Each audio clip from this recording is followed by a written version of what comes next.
Alright, so today I got Milo with you, and today's video is a very important one. I want to talk about e-collar. This e-collar can save your life, somebody else's life, your dog's life. It's also the gateway to off-leash training and the ultimate reach in corrections. So there's some misconceptions when it comes to dog collars. First off, this can be a method that can be used for positive reinforcement. If you get a nicer model, you have many options.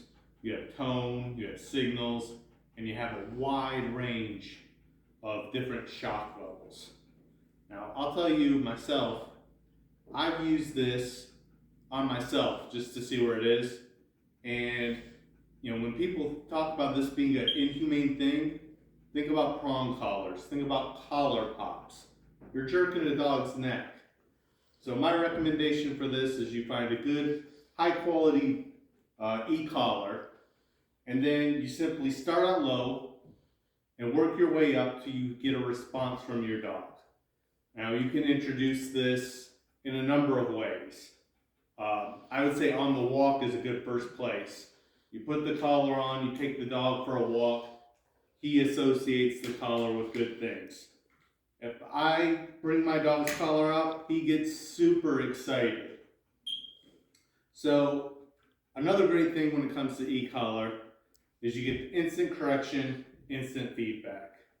Now, there's a lot of different methods people say. Some people will have you hold it down and continuous shock until the dog does what he wants. At least for me, I feel like the best thing to do is, they're not listening, you give a single shot. They're not listening, you give a single shot. At least at first, for the dog to understand what the shock is, how it works, and starts to understand, oh, this is telling me I'm doing something wrong.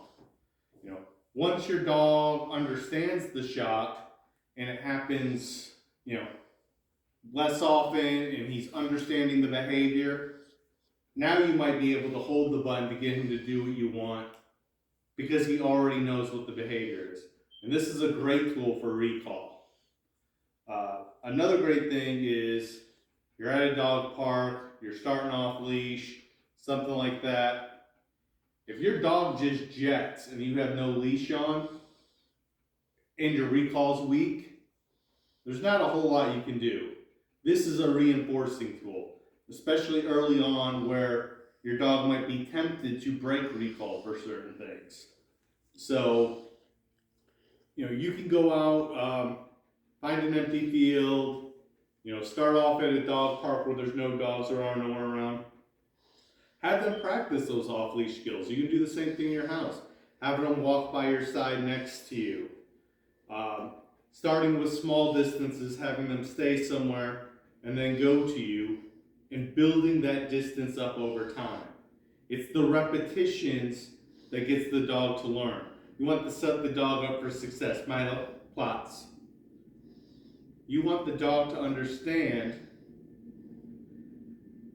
what is right. You don't want to start out day one placing him 50 feet away and then call him and hope it works. So yes, you can do long leash lines. Yes, there's lots of other methods, but there's a reason a lot of people use this. It's quick, it's responsive, and you're associating the bad behavior with the correction immediately, as well as positive reinforcements, as I mentioned. So just want to put this out. Like I said, a lot of people think bad thoughts when it comes to e-collar. They work wonderful with dogs. We have plenty of feedback from people based on our recommendations. I can tell you all about some of the features that you should look for. You want multiple shock levels. You want a long range. And another one that I don't have on this one, but I've gotten some feedback that sounds like a good one, is a boost up function. That would be something where, say you have your dog normally at a level 4, and that gets his attention, and your dog hasn't figured out how to deal with big distractions yet. If your dog loses it, once that dog flips his switch, the 4 might not work anymore. If you got that boost up button at a 7 or something, you might be able to blast that to him and get his attention, get him back in focus. But as always, just want to bring information, help with dog training. This is another key in our off-leash series.